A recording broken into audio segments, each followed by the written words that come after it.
Welcome back to my YouTube channel. आज मेरे पास Lenovo का मदरबोर्ड आया है जो कि नो डिस्प्ले के केसेस में बताया है। यूज़र का कहना है कि कीबोर्ड पे डिस्प्ले है बट स्क्रीन पे डिस्प्ले नहीं है। तो पहले इसका पार्ट नंबर देख लेते हैं। यहाँ पर आप देख सकते हैं पार्ट नंबर है NM-C372। रिवीजन इसका 1.0 है।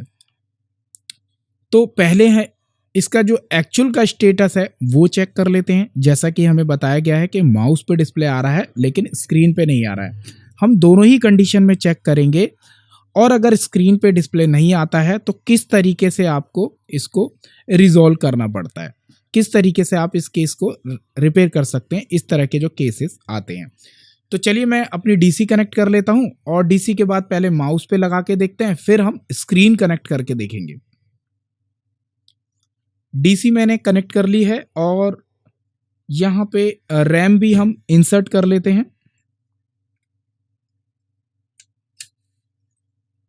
और यहाँ पे मैं डिस्प्ले के लिए इस पेन ड्राइव का यूज़ करूँगा। पीछे हो गई, कोई बात नहीं, मैं दूसरा ऑप्शन भी है, माउस भी लगा लेते हैं, ठीक है। और बोर्ड को हम पलट लेते हैं, ठीक है। इसको बोर्ड को पलट लेते हैं ताकि आपको दोनों जगह से डिस्प्ले पता लग सके, ठीक है। यहाँ पर मेरी पेन ड्राइव भी लगी हुई है, माउस भी कनेक्ट कर दिया है ताकि आपको डिस्प्ले पता लग सके। मेरी डीसी को मार्क करते रहिए और ये इसका बिट है और इसको मैं एक बार कनेक्ट करूँगा और आप मेरी डीसी को देखते रहिएगा। मैंने जैसे ही डीसी को कनेक्ट किया बोर्ड ऑन हुआ, ये ऑटो ऑन हो जाते हैं अगर सीमोस नहीं है तो। आप यहाँ पर देखते रहिए और यहाँ पर देखिए। पहले हम चेक कर रहे हैं स्टेटस कि जो यूज़र कह रहा है कि वाकई में ऐसा हो रहा है, मतलब माउस पे डिस्प्ले आ रहा है स्क्रीन पे नहीं आ रहा। अभी हम स्क्रीन भी कनेक्ट करके देखेंगे। रैम मैंने लगा दी है, देखिए डिस्प्ले आया, यहाँ पर भी देखिए डिस्प्ले आया। दोबारा से देखिए अभी आता है, ये देखिए डिस्प्ले यहाँ पर आ चुका है और यहाँ पर नहीं आया पेन ड्राइव में, ठीक है। डिस्प्ले आ चुका है। अब हम चेक करेंगे स्क्रीन लगाकर। तो मैं मशीन को एक बार बंद कर देता हूँ। अब मैं मशीन की स्क्रीन भी कनेक्ट कर लेता हूँ और साथ में ये माउस लगा ही रहने दूंगा ताकि हम ये देख सके कि स्क्रीन पे डिस्प्ले नहीं आ रहा और माउस पे आ रहा है तो कैसा दिखता है। चलिए मैं डिस्प्ले कनेक्ट कर लेता हूँ। ये लीजन सीरीज के बोर्ड हैं, लीजन या लाइजन जो भी बोलते हैं, बड़े हैवी लैपटॉप होते हैं इनके, ठीक है। इसको कनेक्ट कर लेता हूं मैं,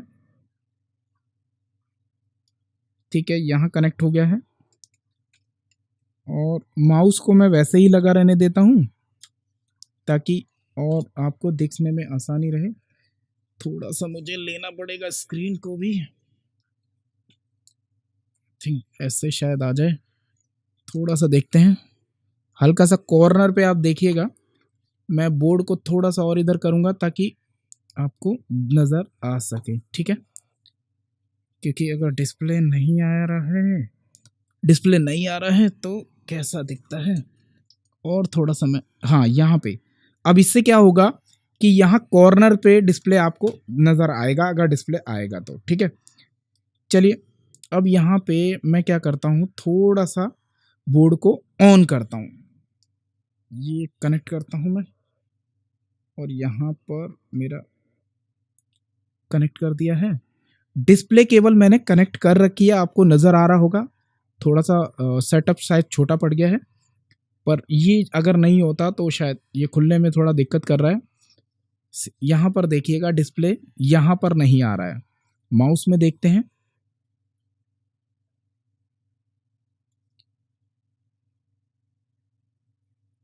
जैसे ही माउस में आ जाएगा तो हमें यहाँ पर भी डिस्प्ले, यहाँ डिस्प्ले आ चुका है लेकिन स्क्रीन पे नहीं आया। फिर से दोबारा से रिस्टार्ट हुआ है, फिर से देखते हैं।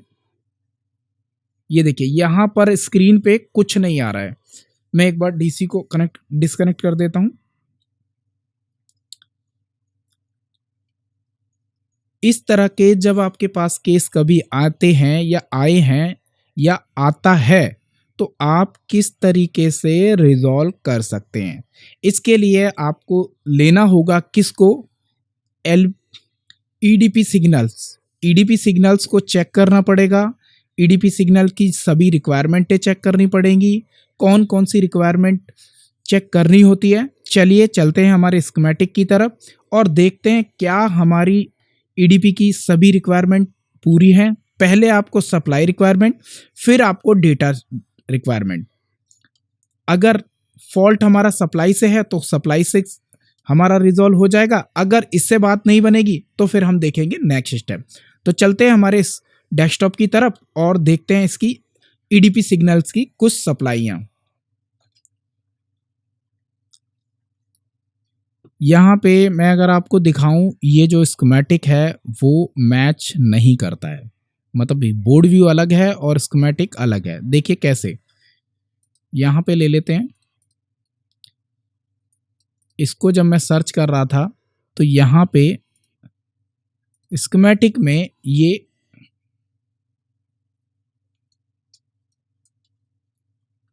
सर्च नहीं कर पाया। देखिए, यानी कि स्कीमेटिक इसका एग्जिट नहीं है, मिलता जुलता है। तो हम क्या कर सकते हैं, यहाँ पर ये जो हमारा ईडीपी पोर्ट है इस पर हमें चेक करना पड़ेगा। क्या, यहाँ पे लिखा हुआ है प्लस एलईडी वीडीडी, ये आपको यहाँ पर चेक करनी होगी। 19 वोल्ट प्रॉपर आना चाहिए। अगर मेरी ये 19 वोल्ट आती है देन आपको चेक करना पड़ेगा क्या, यहाँ पे लिखा हुआ है ये सब सेम है, सेम है। फिर यहाँ पर आ जाइए आप, 5 नंबर से लेके 7 नंबर के बीच में आपको एलईडी अंडरस्कोर वीडीडी, वीडीडी ये सप्लाई आपकी 3.3 होती है, ये आपको चेक करनी होगी। अगर ये बन रही है तो आपकी वेल एंड गुड, नहीं बन रही तो आप इसको बनाइए। फिर आपके पास है BK underscore off, backlight off, इसको भी आपको चेक करना होगा। क्या, 3.3 वोल्टेज आना चाहिए। तो हम भी पहले इन तीनों को चेक करते हैं, क्या हमारा ये तीनों रिक्वायरमेंट पूरी हैं। अगर इसमें से रिक्वायरमेंट पूरी होती है देन हम चलेंगे आगे की तरफ और देखेंगे क्या हमारी रिक्वायरमेंट नहीं होती है। तो यहाँ पे हमें चेक करना है 1 से लेके 3 तक 19 वोल्ट, देन उसके बाद हमें 5 से लेके 7 तक 3.3। अगर ये नहीं आ रही है या अगर ये नहीं आ रही 19 वोल्ट, तो मैं देख लेता हूं।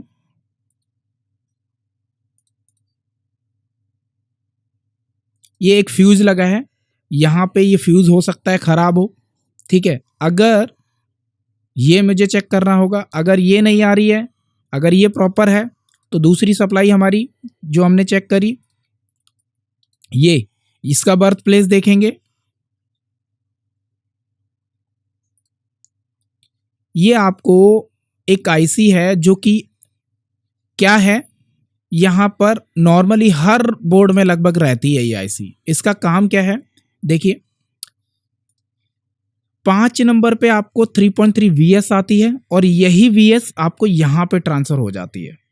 कब, जब आपकी इस आईसी का अनेबल आएगा। अनेबल जैसे ही आएगा और ये आईसी यहाँ पास कर देगी तब आपको 3.3 यहाँ मिलेगा। तो चेक करते हैं हमारी दो सप्लाईयाँ। पहली नंबर 1 19 वोल्ट और देन यहाँ पर 3.3। कई बार ऐसा होता है कि डेटा जब तक नहीं आता है, जब तक आपका एलसीडी वीडीडी भी नहीं बनता, तब भी आपका स्क्रीन पे डेटा नहीं आता है। तो आप ये ना सोचे कि सीपीयू खराब है, आप हमेशा पहले सप्लाई की रिक्वायरमेंट चेक करें, देन उसके बाद आप डिसीजन ले सकते हैं कि आपका सीपीयू खराब है या फिर अदर कोई दिक्कत है। तो चलिए हम भी चेक करते हैं 19 वोल्ट और उसके बाद 3.3। चलते हैं हमारे बोर्ड की तरफ। मल्टीमीटर मैंने कनेक्ट कर लिया है और डीसी भी मैंने कनेक्ट कर लिया है यहाँ पर। और मैं इसको अब क्या करूँगा, एक बार डीसी का प्लग कर दूंगा। अरे भाई केबल कहाँ गई, ये रही केबल, ठीक है। तो हमें इस पर चेक करना है क्या, 19 वोल्ट उसके बाद हमें चेक करना है 5 और 6 नंबर पे 3.3। ये अगर आपको प्रॉपर मिल रही है हमें, तो फिर हम चलेंगे नेक्स्ट की तरफ। तो मैं यहाँ एक बार मल्टीमीटर भी कनेक्ट हो गया है, एक बार डीसी को प्लग कर लेता हूँ। ठीक है, तो इसे एक बार कनेक्ट करते हैं और यहाँ पर इसको रख दिया मैंने। जल्दी से चेक करना पड़ेगा मुझे।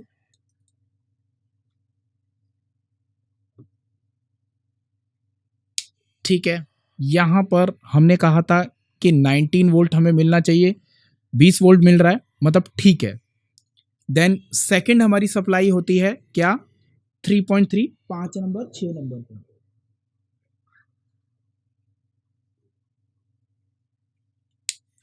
5 नंबर पे सप्लाई नहीं आई, दोबारा से देखते हैं। बोर्ड ऑफ हो गया। 19 वोल्ट तो हमें मिली, लेकिन ये देखिए 3.3 जो आना चाहिए वो नहीं आ रहा है। ठीक है, और फिर से मैं 19 वोल्ट चेक करता हूँ, ये 19 प्रॉपर है, यानी कि हमारा जो एलसीडी वीडीडी है वो नहीं आ रहा है, जिसके कारण से हमारा बोर्ड में डिस्प्ले नहीं आ रहा है। तो एक बार मैं इसको ऑफ करूंगा ताकि सीपीयू गर्म ना हो जाए। सीपीयू पे हीट सिंक लगी नहीं है, इसलिए सीपीयू हो सकता है ज़्यादा गर्म हो जाए और सीपीयू ख़राब हो जाए। तो जैसा कि हमने कहा था कि जो 5 लाख की आईसी होती है वो लगभग सभी बोर्डों में लगी रहती है। अब ये देखना है कि आईसी हमारी वो वर्क कर रही है, यानी कि आउट कर रही है 3.3 या नहीं। तो बोर्ड को मैं पलट लेता हूं और ये हमारी आईसी है जिससे हमने बोर्ड व्यू की मदद से देखा, और हम चेक करेंगे क्या ये आईसी आउटपुट कर रही है। मैं बोर्ड को एक बार फिर से ऑन करता हूं। थोड़ा सा रिस्की काम रहता है, क्योंकि अगर थोड़ी सी भी लापरवाही हुई तो आपका बोर्ड जा सकता है। डिस्प्ले आने दीजिए, तब यहाँ पर सप्लाई आएगी। हालांकि वीएस सप्लाई है वो पहले ही आ जाती है, लेकिन हम डिस्प्ले आने के बाद चेक करेंगे। मैंने प्रॉप को रखा हुआ है, इसकी 4 नंबर पिन आउट होती है इसकी और 5 नंबर इन है। देखते हैं यहाँ पर। ओके, बोर्ड शायद ऑफ हो गया है, दोबारा ऑन होगा। हीट हो गया शायद, नहीं ऑन नहीं हो रहा। आई थिंक सीपीयू शायद हीट हो गया है। थोड़ा सा इसको ठंडा करेंगे।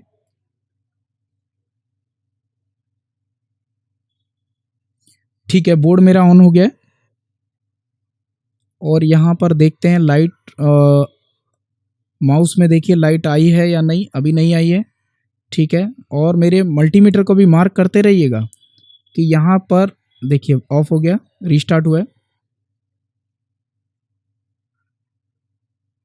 आई थिंक शायद सीपीयू ओवर हीट हो रहा है, जिसके कारण से मेरा बोर्ड जो है बंद हो रहा है। चलिए मैं इसकी हीट सिंक कनेक्ट कर लेता हूँ एक बार। चलिए मैंने हीट सिंक यहाँ लगा ली है, क्योंकि बोर्ड थोड़ा बंद हो रहा था बार बार, तो उसके कारण से हमें सप्लाई चेक करने में दिक्कत आ रही थी। तो चलिए मैं यहाँ कनेक्ट कर लेता हूँ मल्टीमीटर को और इसकी 4 नंबर पिन पे रखूँगा प्रॉप को, और ये मैं बोर्ड को ऑन कर देता हूँ। बोर्ड ऑन हो गया है। यहाँ पर देखिए, अभी बोर्ड ऑन नहीं हुआ, ये देखिए बोर्ड ऑन हो गया। यहाँ पर सप्लाई आनी चाहिए जो कि 4 नंबर पिन पे नहीं आ रही है, 3.3 आना चाहिए जो कि नहीं आ रहा है। डिस्प्ले देखते हैं पहले, और मैं आपको इसको दिखाऊं कि इन जहाँ इसका इनपुट एरिया है वहाँ पर देखिए आपको 3.3 नज़र आ रहा है। ठीक है, यही वोल्टेज आपको यहाँ पर 4 नंबर पे आना चाहिए था, जो कि नहीं आ रहा है। ठीक है, ये देखिए, ये इनपुट वाले एरिया पे देखिए ये आ रहा है आपको 3.3 और यहाँ पर नहीं आ रहा है। ठीक है, तो जैसा कि मैं आपको बताता हूँ कि हमेशा इसको ऑफ कर दिया मैंने। हमेशा मैं डायोड मोड पे क्या करता हूँ, अगर सप्लाई नहीं आती है तो हमेशा क्या करता हूँ, मैं उसके इम्पिडेंस ले लेता हूँ। ठीक है, इम्पिडेंस ठीक है, इसका मतलब अब क्या करना है हमें, ये आईसी पास नहीं कर रही है वोल्टेज को, यानी कि 3.3 यहाँ से यहाँ आना चाहिए जो कि नहीं आ रहा है, जिसके कारण से हमारा स्क्रीन पे डेटा नहीं आ रहा है। तो चलिए इस आईसी को हम रिप्लेस करते हैं और उसके बाद हम चेक करेंगे क्या हमारा स्क्रीन पे डेटा आया है या नहीं। मैं आपको बता दूं, जब भी आपके पास ऐसा केस आए कि स्क्रीन पे डिम आ रहा है या डेटा नहीं आ रहा है, तो आप इसको भी रिप्लेस करके ज़रूर चेक करें। तो चलिए हम भी रिप्लेस कर लेते हैं इसको।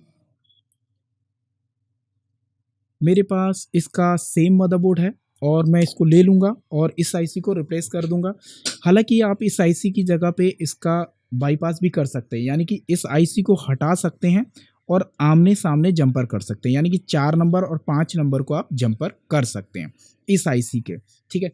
हालाँकि मेरे पास है सेम बोर्ड, तो मैं क्या करूँगा, इसको सेम बोर्ड से आईसी को रिप्लेस करके देखूँगा। अगर नहीं बात बनी देन मैं वही बाईपास करके देखूँगा, यानी कि जंपर वाला पैटर्न अप्लाई करूँगा। इसमें ये आईसी लगी है ऑलरेडी, ठीक है। एक बार इसको रिप्लेस करता हूँ मैं।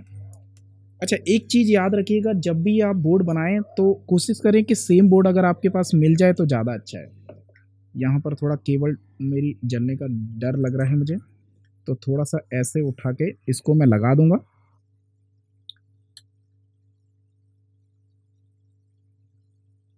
ये मैं आपको बता दूं, ये आईसियाँ जो हैं बहुत ज़्यादा ख़राब होती हैं। ये स्क्रीन पे डेटा ना आना या फिर डिम डिस्प्ले हो जाना, इस तरह के जो केसेस होते हैं बहुत ज़्यादा दिक्कत करते हैं इन आईसीयू की वजह से। तो कभी डेटा ना आए तो उसके कारण से ये मत सोचिए कि सीपीयू ख़राब है। अब आपके सामने देख सकते हैं, अभी मेरी स्क्रीन पे डेटा नहीं आ रहा है, केवल एक एलईडी वीडीडी सप्लाई ना बनने के कारण से, ठीक है। ये मैंने इसको रिप्लेस कर दिया। अगर मेरा रिप्लेस करने से काम बन जाता है तो ठीक है, नहीं तो मैं इसको बाईपास कर दूंगा, ठीक है। ये आईसी मेरी रिप्लेस हो चुकी है और थोड़ा सा मैं इसको ठंडा करूंगा ताकि इसको ठंडा करके मैं पावर लगा सकूं, ठीक है। यहाँ पर ये मेरी फॉल्टी आईसी है और यहाँ पर स्क्रीन भी ओपन कर लेते हैं एक बार, शायद आपको दिख जाए। अब मुझे थोड़ा सा हटाना पड़ेगा। अगर इस आईसी से चला तो ठीक, नहीं तो मैं बाईपास करूँगा, क्योंकि मुझे क्या करना है, बोर्ड को रेडी करना है, ठीक है। अभी एक सेकंड रुकिए, थोड़ा तामझाम ज़्यादा हो जाता है इस गेमिंग वाले में, क्योंकि ये ठीक है। अभी यहाँ पे ठीक है, आप इधर देखिए, मैं देख रहा हूँ कुछ शॉर्ट ना कर दे बोर्ड को शॉर्ट अगर कर दिया तो फिर बहुत भारी नुकसान हो जाएगा, क्योंकि इस तरह के जो लैपटॉप हैं बड़े महंगे आते हैं, बड़ी केयरफुली रिपेयर करना पड़ता है इन बोर्डों को। चलिए मैं ऑन करता हूँ, डीसी को एक बार कनेक्ट करता हूँ यहाँ पर, और डीसी मैंने कनेक्ट कर ली है। और यहाँ पर इस तरफ देखना है हमें, क्या हमारा डिस्प्ले आया है या नहीं, ठीक है। डिस्प्ले मशीन ऑन हो गई है और मैं मल्टीमीटर की मदद से एक बार सप्लाई भी चेक कर लेता हूँ, क्या मेरी सप्लाई भी आ रही है। चलिए मल्टीमीटर से कनेक्ट कर लेते हैं। अगर सप्लाई नहीं आई है तो हम क्या करेंगे, एज ए जंपर करके देखेंगे। मल्टीमीटर को मैं कनेक्ट कर लेता हूँ यहाँ पर, ठीक है। मल्टीमीटर कनेक्ट कर लिया है और यहाँ पर सप्लाई आ गई, ठीक है। यहाँ पर हाँ देखिए, डिस्प्ले भी आया, ये यहाँ पर सप्लाई भी आ चुकी है और यहाँ पर स्क्रीन भी आ चुकी है, मतलब डिस्प्ले भी आ चुका है। तो आपने देखा कि किस तरीके से इसमें मतलब एक सप्लाई ना बनने के कारण से यहाँ डेटा भी नहीं आ रहा था। याद रखिएगा, जब भी आपके पास डेटा ना आ रहा हो तो इस तरह की सप्लाइयाँ ज़रूर चेक करा करें, जिसके कारण से आपका डेटा नहीं बनता है। अगर ये एलसीडी वीडीडी सप्लाई ख़राब होती है, ऐसा ज़रूरी नहीं है कि इसकी वजह से डिम डिस्प्ले होता है, इसकी वजह से डेटा भी स्क्रीन पे कई बार नहीं आता है। आप देख सकते हैं, मैंने केवल एक सप्लाई रिप्लेस करी है, ये वाली मैं दिखा देता हूँ आपको। ये एलसीडी वीडीडी का जो सप्लाई के बीच में जो एक आईसी लगी है, जो कि एलडीओ कहलाती है, इस आईसी को रिप्लेस किया मैंने और स्क्रीन पे देखिए डेटा प्रॉपर आ रहा है, ठीक है। इसको देखिए, चलिए मैं इसको बंद कर देता हूँ। अगर मेरी ये केस स्टडी पसंद आई है तो लाइक करें, शेयर करें और मेरे चैनल को अभी तक सब्सक्राइब नहीं किया है तो ज़रूर सब्सक्राइब कर लें। Thank you.